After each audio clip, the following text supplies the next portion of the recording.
Friends and other relations, and welcome back to another episode of Surviving Kerbal, Day 3. You might have noticed that I made 3 attempts before this final one, just fine-tuning the well-oiled machine that is my Kerbal space program. If you'd like to see the first 3 attempts in more detail, I will be including a bloopers video. I will be releasing a bloopers video. The mistakes in the end actually were quite embarrassing, except for the first one. The first one I think could happen to anybody. Also the second one. Maybe the third. No, Alright, so with this rocket, we are trying to get higher than we have before, and maybe even some sort of enter a suborbital flight. With this particular flight, I just went as high as I possibly could. You might have noticed in attempt 3, I attempted to get as far as I possibly could, and so after the failure that was attempt 3, I completely forgot to engage the parachute. Made it through the whole flight without incident, and then right at the end, I forgot to engage the parachute. Wow. In any case, you'll notice that we are clearing the atmosphere. We're just about there. These boosters, we're going to disengage them in just a minute. I used girders to separate the boosters a bit from the main rocket so that they would actually separate cleanly. Also with the hope that they wouldn't tilt back to the rocket and explode everything, like in the first attempt.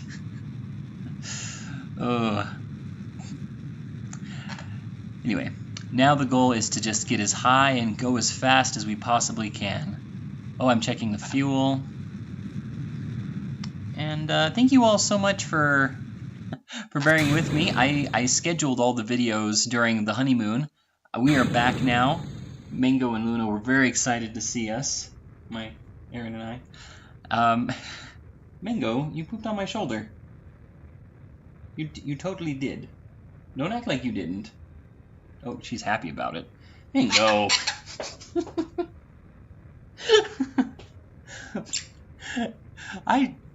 Disciplining Mango does not work.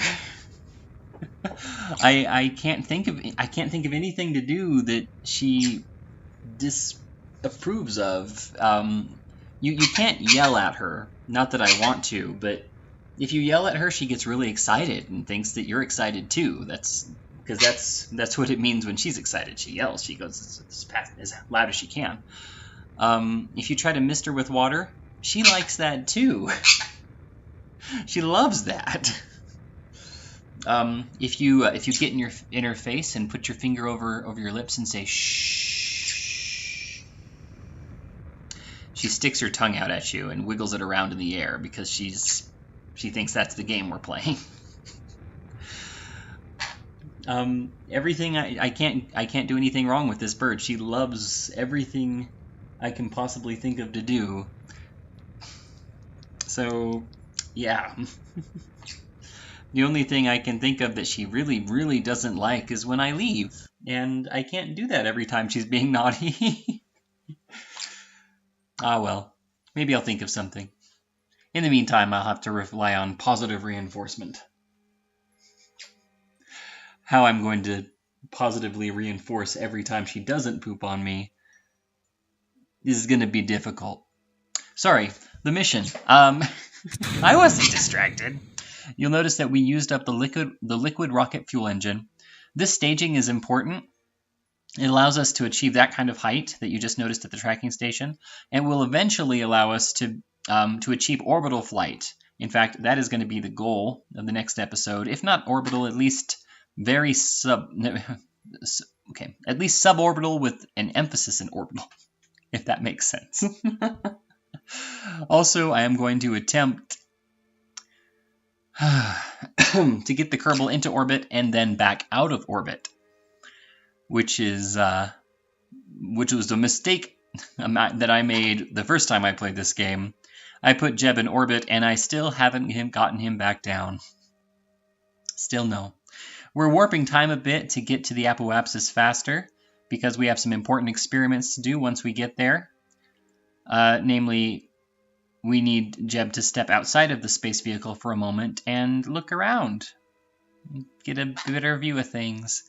And then we need to check the temperature, which, as you might have noted from last time, you can't actually do in space, but we're higher up than normal. So we're going to try again. And check the barometer and check how the Mysteries goo is doing this far out from Kerbal.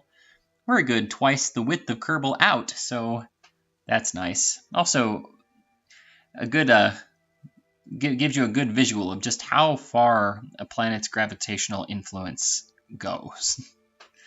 Technically infinite, but you know what I mean. Significant, influential gravitational influence. Why are you going back and forth, Mingo? Why are you going? Please correct my science if I just made a mistake. All right. Jeb is enjoying his evac. That's not the word. He didn't evacuate. What's the word? Extravehicular activity. There we go. I suppose technically it's extraterrestrial. We're not on a planet at the moment, but everything he's doing right now is extraterrestrial. He's opening his mouth in an extraterrestrial fashion. Would it be terrestrial, though? Should we call it extracorporeal? Extracorporeal. Perhaps. Okay, checking the goo. I think part of the goal here was also to save one of the goos for the ocean. We wanted to test the goo in the ocean, because we haven't done that yet. I forget how that went. I guess we'll find out together. I recorded this episode before the honeymoon. Bye, Mango! And now I'm recording the narration after the honeymoon, so some of this is going to be as big a surprise for me as for you. Okay, we are descending, increasing speed. I know that gauge says that technically, the gauge says we're in orbit. What it means is that we are at an orbital height. We are definitely not in orbit. You might notice that the end of our flight path will take us straight back down. Not exactly to where we were, but closer to it than I'd like. Oh yeah, this is definitely going to land us on land. I was hoping to land in the ocean like in Flight 3, but we'll have to save that for another time. In the meantime, I mean, this looks nice. I've never been to this part of Kerbal before. Jeb looks excited. We are gonna try this out. Maybe take a vacation. Houston, we have a problem. We've landed safely and we don't want to go home. It's just really nice here and the weather is perfect and actually it looks really hot right now, but it's gonna cool down in a minute. There we go. Did I engage the parachute? Yes, I engaged the parachute, probably way too soon. But it won't actually technically engage until this moment when we've reached this altitude. Actually, it's not based on altitude, it's based on atmospheric pressure. Once there's a certain pressure outside the vehicle, it engages the parachute. Because it's just kind of pointless to have a parachute hanging out there when there's a vacuum and it just doesn't matter. It doesn't do anything, except maybe get in the way. Ooh, that was a weird zoom. I think I saw the edges of the Earth. Please note that the altitude meter is reading how high you are above sea level, not how high you are above ground. I've made some pretty devastating impacts into the ground because of that mistake. This particular patch of ground is significantly higher than other parts of Kerbal because it's in the highlands. That's why they call it the highlands. It's the mountainous regions.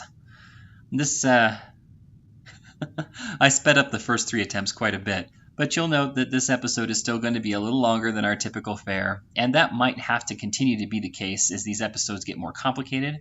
I try to keep my flights efficient, quick, and use the warp engine. It's not the time warping feature abundantly, but we're still going to have some longer flights. So some of the episodes are going to be a little bit longer, but they're also going to be full of extracorporeal activity to make up for it. That's the hope anyway. Oh yeah, I did an evac here. I had this idea. We've made it to this place. We want to leave our mark, right? No other Kerbal has stepped here before. Maybe they have, but okay, maybe a Kerbal has, but certainly not a Kerbal. So he is going to plant a flag. Here you go. And this way, if we land here again, we'll know that we've already been here, and we should leave. Because there's no point in studying it further. We did all the research we possibly could in this area. Good job, Kerbal. Oh, look at him unfurl that flag. Nice. I hear you can actually get them to climb on top of it. Oh, what did I write? Surviving Kerbal.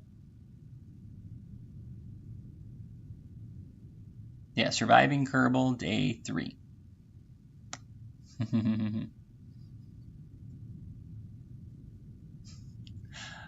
I'm trying to narrate.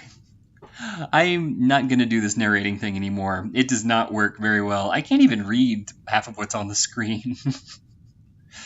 The only reason, as you remember, the only reason I'm narrating now is because I forgot to press record. Well, technically, I forgot to turn on the Bandicam's microphone settings, but you know what I mean. Anyway, until next time, thank you, friends and other relations, for watching, and go on a fun adventure, and we will see you anon.